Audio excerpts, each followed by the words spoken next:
Crude પર આપણને બનતું દેખાડી રહ્યું છે તો ઓવરઓલ આના પર આપણે ચર્चा કરીએ एनर्जी एक्सपर्ट नरेंद्र तनेजा पासेથી। Narendra sir, good morning sir, thank you हमारे लिए आप समय निकाल के अभी जुड़े हैं। सबसे पहले सर जानना चाहेंगे, जो एक फॉल देख रहे हैं क्रूड में हम कंटिन्यू, क्या रीज़न आपको लग रहा है सर, आगे कैसे रहेगा? देखिए, रीजन तो इस समय यह है कि बाजार जो है वो इस बार ये उसकी रीडिंग ये है कि मांग बढ़ नहीं रही है, तेल की जो सप्लाई है वो ज्यादा है और उसकी वजह से उनको लग रहा है कि बाजार का ये इंटरप्रिटेशन है कि जो आने वाले समय में दिक्कत हो सकती है और कीमतें और गिर सकती हैं। मेरा अपना मानना है कि ये रीडिंग बाजार की है जो भी ट्रेड कर रहे हैं गलत है। सप्लाई साइड ठीक है, लोगों डिमांड में ऐसी कोई बहुत ज्यादा कमी नहीं आई है और दूसरी तरफ लेकिन बाजार का ये मानना है कि अमेरिकी अर्थव्यवस्था थोड़ी परेशानी में है, चीनी अर्थव्यवस्था परेशानी में है। ये दोनों अर्थव्यवस्थाएं जो है तेल का सबसे बड़ा बाजार है, अमेरिका और चीन, उसके बाद भारत आता है। तो इसलिए बाजार का ये इंटरप्रिटेशन कि दो बड़ी अर्थव्यवस्था में परेशानी है, चीन में तो बहुत बड़ी परेशानी है, अमेरिका में शुरू हो गई है राजनीतिक अस्थिरता उनको नजर आ रही है, जिस हिसाब से द्वंद्व चल रहा है ट्रंप साहब का और कमला हैरिस का। तो ये बाजार का एक जिसे कहना चाहिए, मुझे लगता है थोड़ा सा पैनिक रिएक्शन है, इस वजह से कीमत नीचे गई है और नीचे भी जा सकती है, लेकिन वहां टिक नहीं पाएगी क्योंकि ये जो इंटरप्रिटेशन मार्केट का बाजार का है या जो बाजार को जो डर लग रहा है उसमें कोई बहुत ज्यादा अभी सच्चाई नहीं है। डिमांड जो है वो बहुत ऐसा नहीं कि डिमांड कहीं बढ़ रही है, लेकिन ऐसा भी नहीं है कहीं डिमांड डिस्ट्रक्शन हो रहा है। दूसरी तरफ सप्लाई जो है वो थोड़ी जितनी जरूरत से थोड़ी सी ज्यादा है, लेकिन ऐसा नहीं कि कोई बहुत ज्यादा कोई गलत आ चुका हो। तो मुझे लगता है ये रिएक्शन जो है ये बाजार का ये बहुत सस्टेनेबल नहीं है। और दूसरा, ओपेक जैसी जो संस्थाएं हैं वो अब इंटरवीन करेंगी और ले जा करके कुल जो है वो कीमतें वापस फिर उत्तर की दिशा में जाएंगी।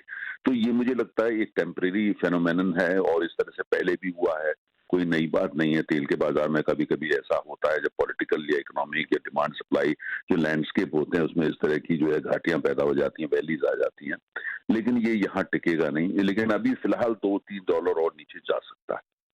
जी डेफिनेटली। और तनेजा सर, आगे जानना चाहेंगे, जो ओपेक ने यहाँ से प्रोडक्शन इंक्रीज करने का जो निर्णय था यहाँ से थोड़ा अभी एक्सटेंड उसको किया है, बट आपको लग रहा है कि आगे इंक्रीज नहीं बट एक कट हो सकता है? मुझे लगता है कि वो फैसला तो वो रोल बैक कर ही रहे हैं और आने वाले समय के अंदर जो है वो मुझे लगता है प्रोडक्शन कट कर देखेंगे और बढ़ा भी सकते हैं। ओपेक जो चाहता है, हमको ये देखना है कि ओपेक के जो बड़े देश हैं जिसमें सऊदी अरब है, जिसमें इराक है, यूनाइटेड अरब एमिरेट्स हैं, ये लोग इनकी जरूरत तेल की कम से कम $80 पर बैरल की है। हालांकि ये चाहते हैं $90 हो जाए, लेकिन अगर $80 से नीचे होता है तो इनकी अर्थव्यवस्थाएं परेशानी में आ जाती है, खासतौर से सऊदी अरब की, जिस हिसाब से वो मॉडर्नाइजेशन कर रहे हैं, रिकंस्ट्रक्शन कर रहे हैं, ट्रांजिशन कर रहे हैं, तो वो उससे तो उनके आंतरिक स्थिति जो है वो थोड़ी खराब हो जाएगी।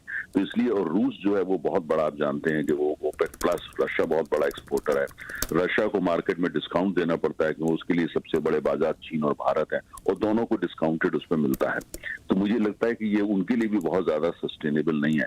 तो ओपेक इंटरवीन करेगी, रशिया पीछे से इंटरवीन करेगा और कुल मिला के ये जो परसेप्शन बना है जिस हिसाब से सेलिंग तमाम हो रही है, जिसकी से कीमत दी जा रही है और ये थोड़ी इसके अंदर एक स्थिरता आएगी। अभी तो थोड़ा पैनिक मोड में बाजार आ गया है, इसीलिए सेलिंग हो रही है, इसीलिए आप देख रहे हैं कि कीमतें नहीं जा रही, लेकिन ये यहाँ टिकेंगे नहीं क्योंकि $75 से नीचे कोई भी कीमत अगर नीचे जाती है तो उसका टिकना बहुत मुश्किल है। तो मेरा मानना है अगर $75 से लेके और $82 का रेंज का बैंड आप अपने माइंड में लेके चलते हैं तो आप ज्यादा सेफ उसके अंदर है। वरना तो ठीक है, जिसको अंग्रेजी में बोलते हैं वैलीज भी आएंगी, माउंटेन्स भी आएगा, लेकिन टिकेगा वो कुछ भी नहीं।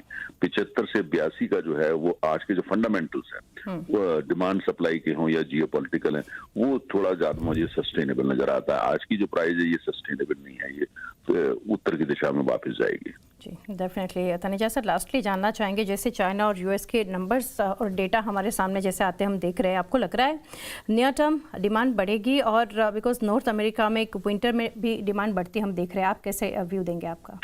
देखिए, अमेरिका में थोड़ी डिमांड हो सकता है स्टेबलाइज हो जाए, थोड़ी सी बढ़ जाए, लेकिन चाइना का जो डेटा निकल के आता है वो जो जिस हिसाब से मुझे लगता नहीं कि चाइना में अभी डिमांड बढ़ पाएगी क्योंकि चाइनीज अर्थव्यवस्था जो है उसमें स्ट्रक्चरल और फंडामेंटल कुछ समस्याएं पैदा हो गई हैं और वो जब तक उनको चाइनीज रिजॉल्व नहीं करते हैं, प्राइवेट सेक्टर या प्राइवेट इन्वेस्टर को इंसेंटिवाइज नहीं करते हैं, थोड़ा सा जो बहुत ज्यादा राजनीति वहाँ की अर्थव्यवस्था में आ गई है उसको थोड़ा सा जो है डीपॉलिटिसाइज नहीं करते हैं, और ये सब करने में मीडियम टू लॉन्ग टर्म समय लगने वाला है। तो इसलिए मुझे लगता है चाइना से एक अभी डिमांड बढ़ पाएगी, मुझे ऐसा नजर नहीं आता। हाँ, जो उनके स्ट्रेटेजिक पेट्रोलियम रिजर्व है उनको तेल भरना और उसमें चाहते हैं, सस्ता तेल मिलता है तो लगेगा कि डिमांड बढ़ रही है, लेकिन अभी सस्टेन वे में चाइना में डिमांड बढ़ेगी मुझे नजर नहीं आता, और ये तेल जगत के लिए थोड़ी परेशानी का सबक है।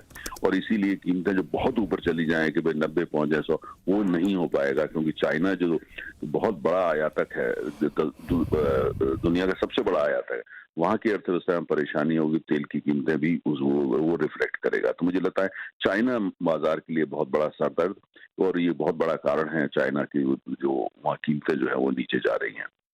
ओके, तो नरेंद्र सर